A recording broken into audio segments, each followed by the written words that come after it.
দেশে একজন ব্যক্তি একটা উট নিয়ে মদিনার বাজারে চলে আসছেন। আমার বন্ধুগণ, মদিনায় পৌঁছে যাবে তার কিছু পূর্বে আবু জাহেল সামনে দাঁড়িয়ে গেছে। কি ব্যাপার, তুমি উট কি বিক্রি করবা? বলে, হ্যাঁ আমি উটটা বিক্রি করব।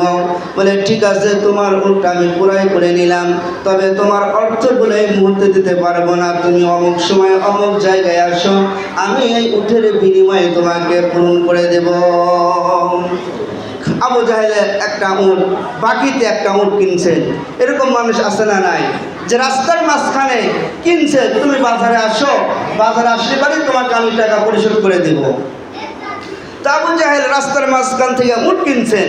ওই ব্যক্তি দেখতেছে, হ্যাঁ এত সুন্দর চেহারা, এত সুন্দর উসালাম্বা, এত সুন্দর দেখতে, খুব মজা, খুব ভালো, এই মানুষটা মিথ্যে কথা তো বলবে না। উটটা দিয়ে দিছে যে ঠিক আছে, আমি বাজারে গিয়ে নিয়ে দেব। এবার যখন বাজারে পৌঁছে গেছেন, আবু জাহেল ওই যে উটটা ক্রয় করেছেন, তার টাকা দেওয়ার কথা ছিল। সে বলতেছে আজকে না, আগামীকাল দেব, অমুক দিন দেব, তারপরের দিন দেব। এইভাবে ওই লোকটার সাথে তাল বাহানা শুরু করে দিয়েছে। জোরে বলেন নাউজুবিল্লাহ। আবু জাহেল দেখতেছে চেহারা তো ভালো, আর এই মানুষটা এই কাজ করতেছে।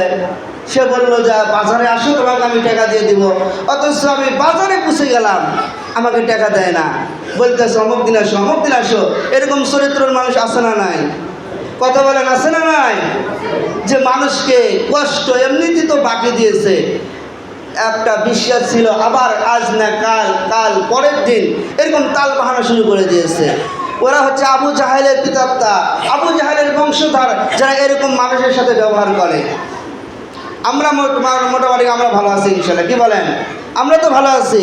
এবার আবু জাহেলের কাছে উটটা বিক্রি করে লোকটা মহা বিপদে পড়ে গেছে। বারবার তার কাছে টাকা তোলার জন্য যায়, কিন্তু তাল বাহানা শুরু করেছে, টাকা দেয় না।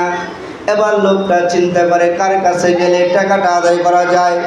লক্ষ্য করে দেখে কুরাইশের বড় বড় নেতারা, উতবা সাইবা, এরকমভাবে বড় বড় নেতারা একটা গোল টেবিলে বৈঠক করে। তাদের কাছে যা বলতেছে, ভাই গো, আমি একজন ভিনদেশি মানুষ, এই যে আবু জাহেলের কাছে উটটা বিক্রি করেছি, আজ কয়দিন হয়ে গেল, আমাকে শুধু ভাড়াইতেছে, টাকা দেয় না। আপনার যদি আমাকে একটু টাকাটা উসুল করে দিতেন। ওই সমস্ত নেতারা চিন্তা করেন, আবু জাহেল তো সবার লিডার, আমাদেরও লিডার, আবু জাহেলের সামনে কেমনে যায়? আমাদের তো হিম্মত নাই। এরকম মানুষ, এরকম চরিত্রের মানুষ আছে, নিজে কিছু বলতে পারবে না, মানুষের দিয়ে বলাবে, এরকম চরিত্রের মানুষ আছে না নাই? যারা বলেন আছে না নাই? ভাইয়ে ভাইয়ে দণ্ড লেগে গেছে। ভাইয়ের যদি একটা ভালো কথা ভাই যা বলে, তাহলে ভাই শুনবে না। এই ব্যক্তি কি করে? ভাইয়ের না বলে একটা মাতলপাত ধরে, একটা লোক ধরে, যেই লোকটা ভাইয়ের সাথে মীমাংসা করার পরিবর্তে আর একটা কথা বাড়াইয়া ভাইয়ের মধ্যে আরো দণ্ড বেঁচে দেয়। এরকম লোক আছে না নাই? কি বলেন, আছে না নাই? তো এই সমস্ত উতবা সাহেবা তারা চিন্তা করে যে এই সুযোগে একটা মজা লওয়া দরকার। বলতেছে, শোনো, ওটা তো আবু জাহেল আমাদেরও নেতা, আমরা কিছু বলতে পারবো না, তবে ওই যে আব্দুল্লাহ ইতিম বলা মোহাম্মদ আছে, তার কাছে যাও। এই দিকে আবু জাহেল বলছে যে মোহাম্মদ যদি আমার বাড়িতে কোনোভাবে যদি আসে, আমি তাকে গর্দান থেকে মাথা আলাদা করে দেবো। বলেন নাউজুবিল্লাহ। এবার নেতারা চিন্তা করে যে আবু জাহেল তো এই কথা বলছে, আর এই সুযোগে যদি মুহাম্মদকে পাঠানো যায়, তাহলে আবু জাহেল তার সাথে এমন ব্যবহার করবে, তার গর্দান কেটে দিবে, আমাদের ফায়দা হাসিল হয়ে যাবে। বলেন নাউজুবিল্লাহ। এই সমস্ত কুচক্রে, এই সমস্ত চক্রান্তের লোকগুলোর পরামর্শ নেওয়া ওই ব্যক্তি চিন্তা করে। এবার আব্দুল্লাহর বেটা মুহাম্মদের কাছে চলে গেছেন, আল্লাহ নবীর কাছে চলে গেছেন। আল্লাহ নবী বিশ্ব নবী রাহমাতুল লিল আলামিন, যিনি প্রত্যেকটা মানুষের ব্যথায় ব্যথিত হয়েছেন। জোরে বলেন ঠিক না ব্যাঠিক? প্রত্যেকটা মানুষের ব্যথায় ব্যথিত যেই নবী উম্মতের জন্য 63 বছরের হায়াতে এখনো মদিনার জমিনে উম্মতের জন্য কাঁদে, উম্মতের জন্য কান্না করে, কিন্তু উম্মত এত নেমো খারাপ হয়ে গেছে আল্লাহর নবীকে চিনি না, বলেন নাউজুবিল্লাহ। জোরে বলেন ঠিক না ঠিক? আজকে আমরা নবীর উম্মত দাবি করতেছি, অথচ নবীর দাড়ি আমাদের মুখে নাই, নবীর জুব্বা আমাদের মুখে নাই, এত নেমো খারাপ হয়ে গেছি, তারপরেও আমরা নবীর উম্মত। কি বলেন? এবার আল্লাহর নবীজি এই উম্মতের চিন্তা, এই লোকটা তার তো বিবি বাচ্চা আছে, তার তো সংসার আছে, লোকটা বিপদে পড়ে যার যার কাছে গিয়েছে, কেউ তো তার কথা শুনে নাই, নবীকে বলেছে অমুকের কাছে গিয়েছি, অমুকের কাছে গিয়েছি, কেউ আমাকে নিয়ে দিতে পারে নাই, একটু আপনি যদি আমাকে সহযোগিতা করতেন। আল্লাহর নবীজি ওই লোকটাকে সঙ্গে করে নিয়ে আবু জেহেলের বাড়িতে পৌঁছে গেছে। আবু জাহেলের ঘরের দরজায় লক করেছে। আবু জাহেল ভিতর তার ডাকতে বলে, কে? বলে আমি মুহাম্মদ। এই কথা শোনানোর সাথে সাথে আবু জাহেল চিন্তা করে, এই তো সুযোগ পেয়ে গেছি।